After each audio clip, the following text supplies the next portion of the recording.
Mythes et complots avec Chris. We interrupt this program to bring you a special bulletin from ABC Radio. Here is a special bulletin from Dallas, Texas. 3 shots were fired at President Kennedy's motorcade today in downtown Dallas, Texas.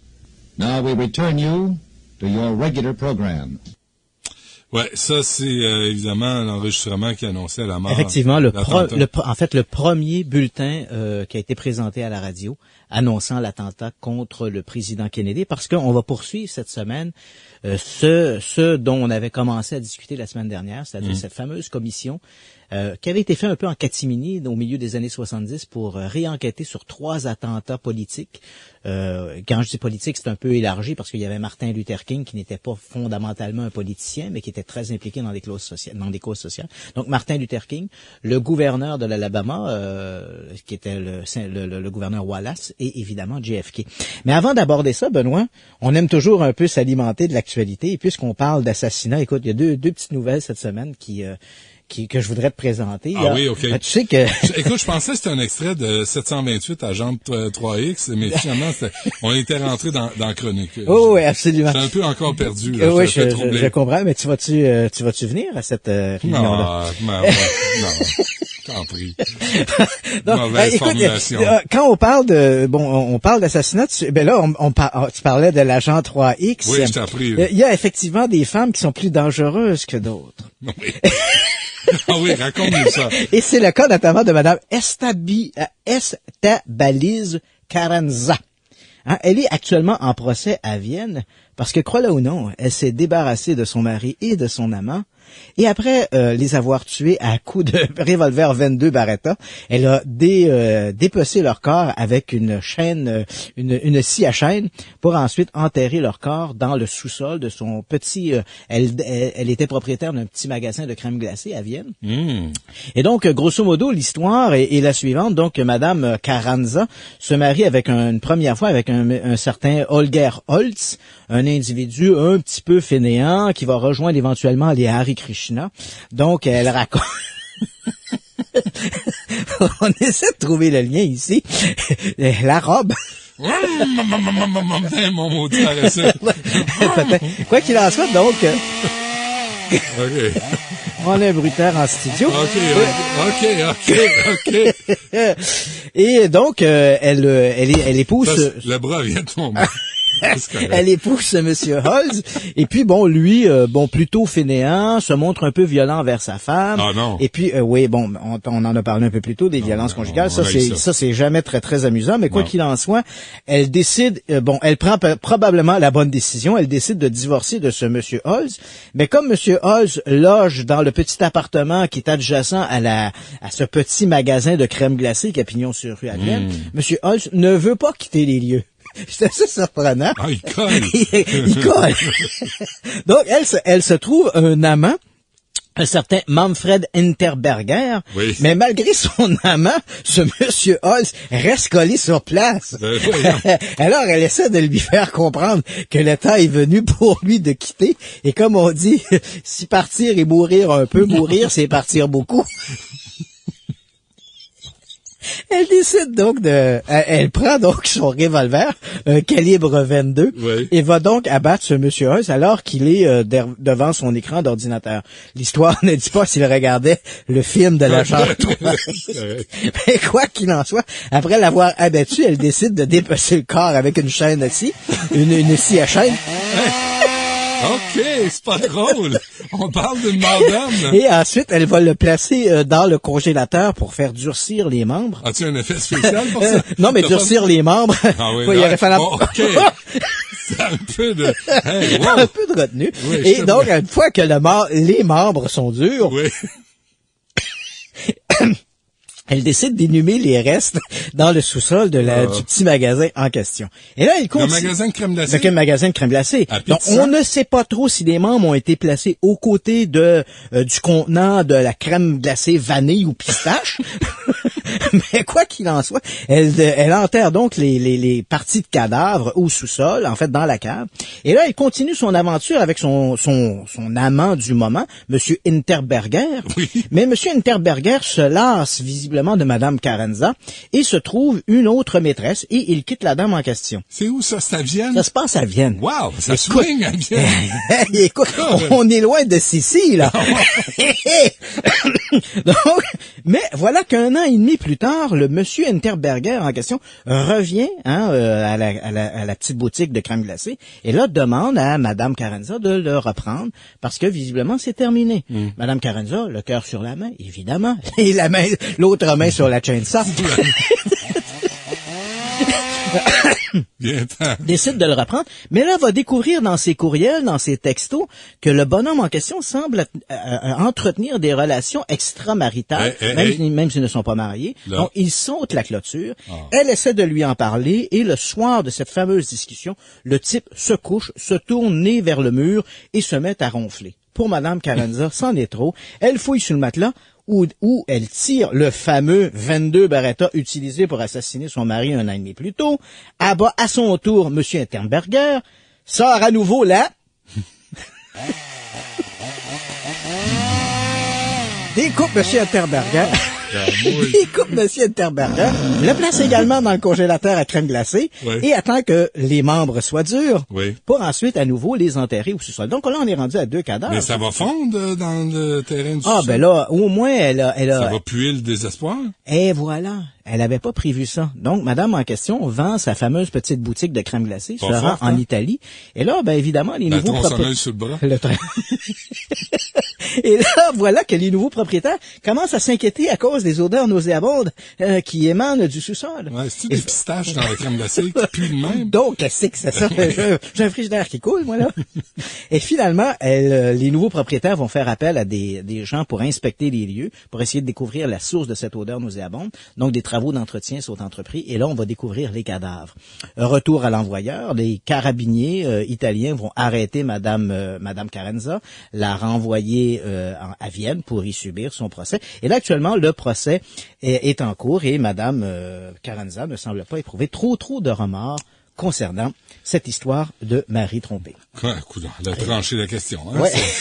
Est-ce qu'on... Oui? Ouais, tu veux-tu que je te parle? Tu sais que on est en 2012. Auras-tu du temps pour John F. Kennedy? On va essayer d'en avoir. Écoute, tu sais que les journaux ont un petit peu mentionné cette semaine qu'on fêtait le 100e anniversaire de la prison de Bordeaux. Oui. Et c'est une prison qui, à l'époque, lorsqu'elle avait ouvert, c'était vraiment le nec plus ultra des prisons. Le problème, c'est que le nec plus ultra s'est vite envolé avec les années et puis la prison est devenue un peu vétuste. Mais il y a eu des prisonniers célèbres à la prison de Bordeaux. On a mentionné notamment Jacques Messrine. Il y a eu également Richard Blas qui était là.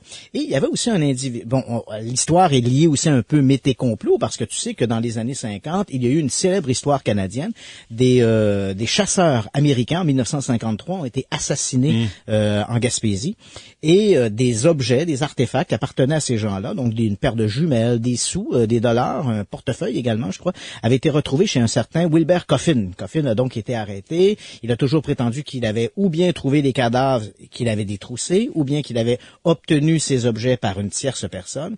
Quoi qu'il en soit, Coffin a été accusé du triple homicide de ces Américains et il a été pendu en 1956 à la prison de Bordeaux.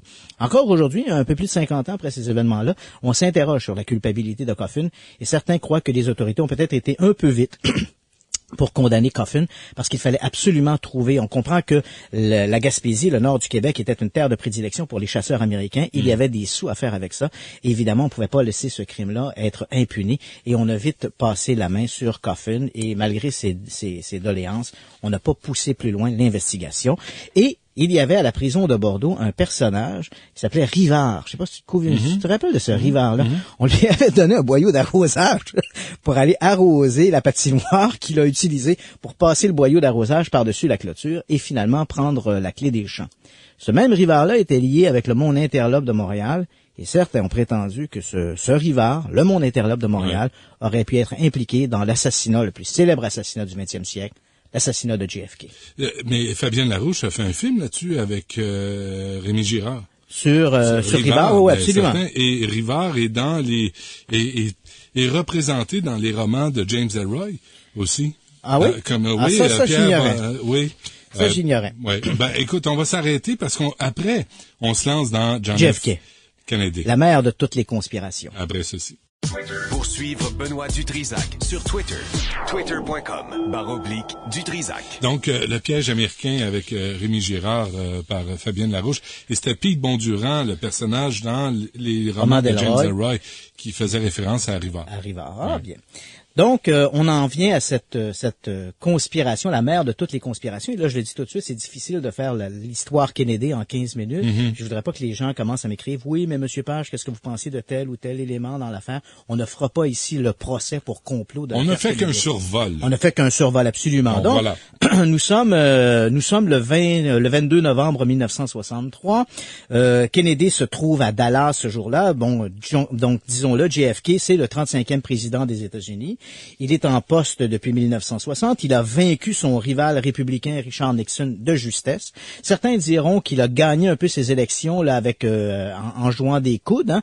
On a accusé le père Joseph Kennedy d'avoir acheté des votes. On dit que Kennedy aurait un peu fricoté avec le monde interlope en utilisant Frank Sinatra pour s'assurer d'avoir le vote des Teamsters, donc un syndicat important de l'Illinois, et bon, avec toute l'histoire du monde interlope. Et finalement, Kennedy gagne les élections et puis il est le jeune président, il est un peu l'aigle que tout le monde attendait. Il incarne des grands projets de société. Hein. Nous allons aller sur la Lune. Et cette fameuse phrase, ne vous demandez pas ce que les États-Unis peuvent faire pour vous, mais ce que vous pouvez faire pour les États-Unis.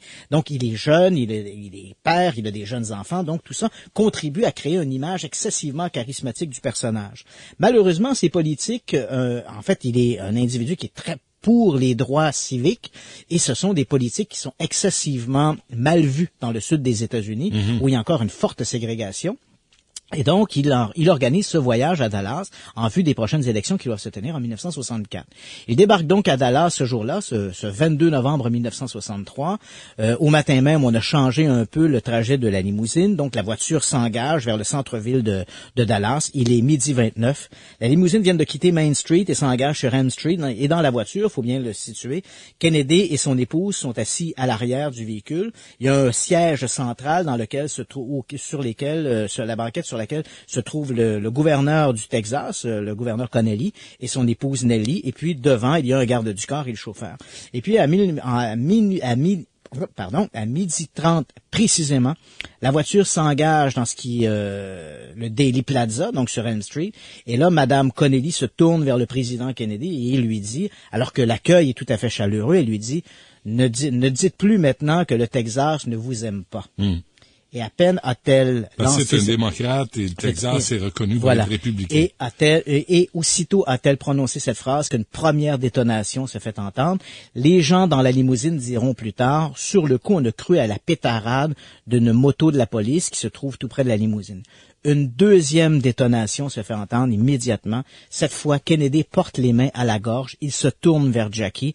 La même balle, on en reparlera plus tard, c'est ce qu'on va appeler la balle magique. Cette même balle aurait traversé le dossier de la banquette qui était juste devant Kennedy, aurait atteint le sénateur Connelly, le gouverneur Connelly dans le dos. Elle aurait dévié sur une côte, ressortir par l'abdomen, le frapper au poignet, pour tomber ensuite devant la banquette et rouler sous le siège. Non, pour frapper en 1981 Ronald Reagan qui a été atteint.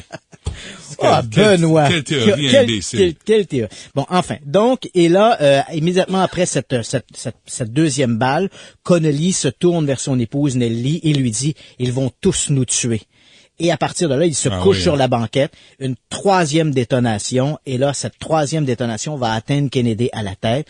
Et il y a tout près du cortège présidentiel un cinéaste amateur, Abraham Zapruder, qui va filmer la scène. Ce sont des images excessivement violentes où on voit le crâne de Kennedy littéralement volé en morceaux. On entend Jackie va crier à ce moment-là, « Ils ont tué mon mari, j'ai sa cervelle entre les mains. » Elle va sauter sur le coffre arrière de la limousine, mais un agent de sécurité qui marche juste derrière la limousine va sauter sur la malle arrière, repousser Jackie sur le siège. Et à ce moment-là, Bill Greer, qui est le conducteur de la limousine, va enfoncer l'accélérateur et quitter très rapidement le Daily Plaza. Immédiatement après ces gestes, en fait, le monde libre vient de basculer dans un des drames les plus épouvantables du 20e siècle. Immédiatement, on cerne un dépôt de livres qui surplombe le Dealey Plaza, un édifice de 7 étages. Plusieurs témoins disent avoir vu un homme à une fenêtre du 6e étage et que c'est de cette fenêtre qu'on a tiré les coups de feu. Donc, très rapidement, les policiers investissent l'endroit et on va trouver effectivement au 6e étage une carabine de type Carcano, une assez mauvaise carabine avec un bolt action, donc un système de culasse où il faut tirer vers l'arrière pour éjecter la douille vide, recharger à nouveau. On va trouver donc derrière des cartons cette fameuse carabine et on va trouver devant la fenêtre en question 3 douilles vides qui montrent que le tireur a tiré 3 coups. Cette carabine, éventuellement, on va découvrir qu'elle appartient à un certain Lee Harvey Oswald, un individu qui travaille au dépôt de livres depuis à peine 1 mois. C'est un personnage un peu louche. Il a été membre des Marines américains. Il a fait défection. Il n'a jamais caché son intérêt pour le communisme. Il se déclarait lui-même d'obédience marxiste. Il a fait défection en Russie. Il en est revenu avec une jolie moscovite du nom de Marina, qu'il avait épousée là-bas. Et puis là, on le retrouve début des années 60. Il est à la Nouvelle-Orléans. Il a créé un organisme qui se veut fraternel à Cuba. Il dénonce les politiques américaines contre Cuba. Il se dit lui-même pro-castriste. Il distribue des tracts. Ses activités cubaines vont éventuellement le placer dans le collimateur du FBI qui va enquêter sur lui. Et puis, à un moment donné, début 1962, au milieu 62, il fait différents voyages. Il va notamment se rendre au Mexique. Et puis, finalement, on le retrouve à l'automne de 1963. Il a aménagé à Dallas. Il se trouve ce petit emploi en octobre au dépôt de livres. Et Oswald est donc aussitôt recherché comme étant l'homme qui a tiré sur le président Kennedy. Alors, immédiatement, alors que cette chasse à l'homme s'organise, Kennedy, lui, est amené à l'hôpital Parkland où, malheureusement, on le déclare décédé. Il y a un communiqué 30 minutes après l'attentat un communiqué officiel qui dit le président Kennedy est mort. Et je me rappelle, il y a quelques années, j'avais fait une série de conférences au Québec avec Pierre Salinger, avec lequel j'avais développé une bonne amitié. Et Salinger me racontait... L'attaché de presse de Kennedy. Qui était l'attaché de presse de Kennedy. Et je me rappelle, Salinger me racontait le drame, comment ils l'ont vécu. Il se trouvait dans un avion en destination de Honolulu. Et là, il y a une sorte de petit écouteur dans l'oreille. Et on a dit, écoutez, faites demi-tour, Lancer est mort. Lancer, c'était le nom de code de Kennedy. Et bon, tout ça a été vécu de façon très dramatique. Pendant qu'on communique la mauvaise nouvelle, Kennedy est décédé, on cherche Lee Harvey Oswald, il quitte très rapidement les lieux du dépôt de livres, monte dans un autobus, l'autobus se trouve pris dans la circulation, le chauffeur de l'autobus dira plus tard, j'avais l'impression que ce type-là était un drogué en manque. Oswald piétine sur place, et là, comme l'autobus est immobilisé, il va prétexter une correspondance, il demande au chauffeur de le laisser sortir, il tente de monter à bord d'un taxi, mais il y a déjà une femme qui a fait appel à ce taxi-là. Il décide donc de se rendre chez lui à pied. Il va changer de vêtements, va s'emparer d'un pistolet Smith & Wesson de calibre 38 et il va s'en aller sur la rue. À ce moment-là, déjà, on a pu identifier que la carabine avait été commandée par un envoi postal, tout ça. On a ciblé ce Lee Harvey Oswald. Sa description est envoyée dans toutes les autopatrouilles de la police. Et là, à peu près 1h45 minutes après l'attentat, un policier voit un homme qui marche sur la rue. Il va l'interpeller. C'est l'agent J.D. Tippit. Et lorsque Tippit s'approche de Oswald sort son pistolet, tire 5 fois en direction de Tippit. Il va l'atteindre 4 fois. 2 balles sont mortelles. Tippit s'écroule. Il est mort sur le coup. Et là, Oswald va s'enfuir. Je te passe rapidement les détails. Il va trouver finalement refuge dans un cinéma. Et c'est là que les policiers vont l'arrêter. Au moment de se saisir de lui, il va tenter de dégainer son arme, de tirer en direction des policiers. Et son arme va s'enrayer. Il est finalement maîtrisé et amené au poste de police. 24 heures, là, il y a l'interrogatoire, tout ça, et 48 heures après l'événement, donc 2 jours après l'assassinat Kennedy, on transfère Oswald de la prison. En fait, il est détenu au poste de police, le QG central de la police. On l'amène à la prison du comté. Avec un œil au beurre noir. Ouais. Évidemment, il ment. Il dit qu'il n'est pas impliqué dans l'attentat de Kennedy, qu'il n'est qu'un patsy, donc un bouc émissaire de tout ça. Et vers 11h30, donc le 24 novembre, au moment où l'envoyer à la prison du comté.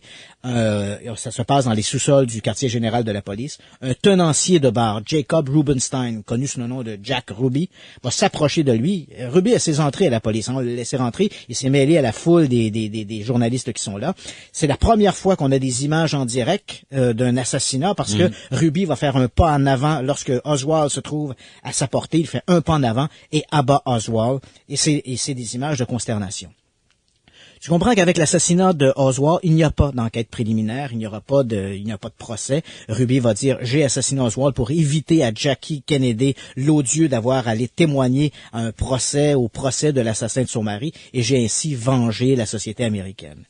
Évidemment, cette histoire-là va alimenter toutes sortes de conspirations. Certains diront que ce fameux Lee Harvey Oswald était un bouc émissaire dans un complot ourdi par différentes organisations pour assassiner Kennedy. Notamment, par exemple, cette histoire de balle magique. Le seul moyen, c'est en contradiction avec ce que les gens dans la limousine. Les gens dans la limousine ont toujours prétendu que 4 coups de feu avaient été tirés. Mais comme on connaît la durée de la fusillade, il aurait été impossible pour Oswald de recharger sa carabine à 4 reprises pour tirer. D'où le fait que cette fameuse balle, on doit lui faire suivre une trajectoire un petit peu incongrue pour pouvoir justifier les 3 coups tirés en direction de Kennedy. Ensuite de ça, c'est vrai que il y a plusieurs éléments qui sont un peu contradictoires. Près de 120 personnes qui ont été témoins de l'attentat, qui ont été témoins de près ou de loin de ces événements-là, vont mourir dans les années qui suivent de manière un peu accidentelle, comme si on avait essayé de cacher des choses. Ce Lee Harvey Oswald a été vu à peine 90 secondes après l'attentat au 2e étage du dépôt de livres. Il était tout à fait détendu. Il n'était pas essoufflé. Alors rappelons-nous que l'attentat était commis au 6e étage. Il n'y avait pas d'ascenseur. Oswald aurait dû descendre très rapidement ces étages à la course, il aurait dû être essoufflé, ce qui n'était pas le cas. Donc, il y a toutes sortes d'éléments comme ça qui vont apparaître au cours des années. Un enregistrement acoustique, par exemple, parce qu'il y avait un microphone d'une moto de la police qui était resté ouvert, et on entend, cette analyse acoustique semble bel et bien démontrer qu'il y a eu 4 coups de feu de tirés sur le Dealey Plaza ce jour-là, et encore une fois, la Carcano d'Oswald ne permettait pas une recharge aussi rapide. Bon, tout ça va alimenter la théorie du complot et encore aujourd'hui, on ne sait pas vraiment ce qui s'est passé. Cette fameuse commission d'enquête, il faut se rappeler qu'au lendemain de l'attentat Kennedy, le nouveau président en place, Lyndon B. Johnson, avait demandé à ce qu'une enquête soit menée sur l'attentat et cette enquête a été menée par le juge, en fait, le président de la Cour suprême des États-Unis, l'honorable juge Earl Warren, et c'est connu sous le nom de commission Warren. Et 1 an après l'attentat, le rapport Warren, 1600 pages de documents avaient été publiés en disant « Nous concluons que Lee Harvey Oswald a agi seul et que c'est bel et bien lui l'assassin du président Kennedy, donc il ne faut pas chercher plus loin. » Cette nouvelle commission d'enquête dans les années 70, elle va conclure, ils n'ont rien sous la main pour renverser la commission Warren, mais ils vont dire « La commission Warren a peut-être été vite en affaire. Il n'est pas exclu que Lee Harvey Oswald ait été le rouage d'un complot ourdi par un organisme plus grand, par des gens, par un groupe plus grand, mais on exclut que ce groupe-là ait pu être le FBI, la CIA et encore la mafia, comme beaucoup l'ont proposé. Mais c'est vrai qu'encore aujourd'hui, presque 50 ans après l'attentat du président Kennedy, l'énigme demeure. Oswald était-il un tireur solitaire ou a-t-il été, comme il l'a prétendu, le bouc émissaire d'un complot ourdi pour abattre le 35e président des États-Unis? Moi, je suis sûr que je te l'ai déjà dit, je suis sûr que c'est un suicide. Ça sert de même. Mais c'est une bonne histoire, mais c'est un mythe qui perdure. Ouais. Merci beaucoup, Christian Page. Merci à vous tous d'avoir été là. On se reparle demain dès midi. Au revoir.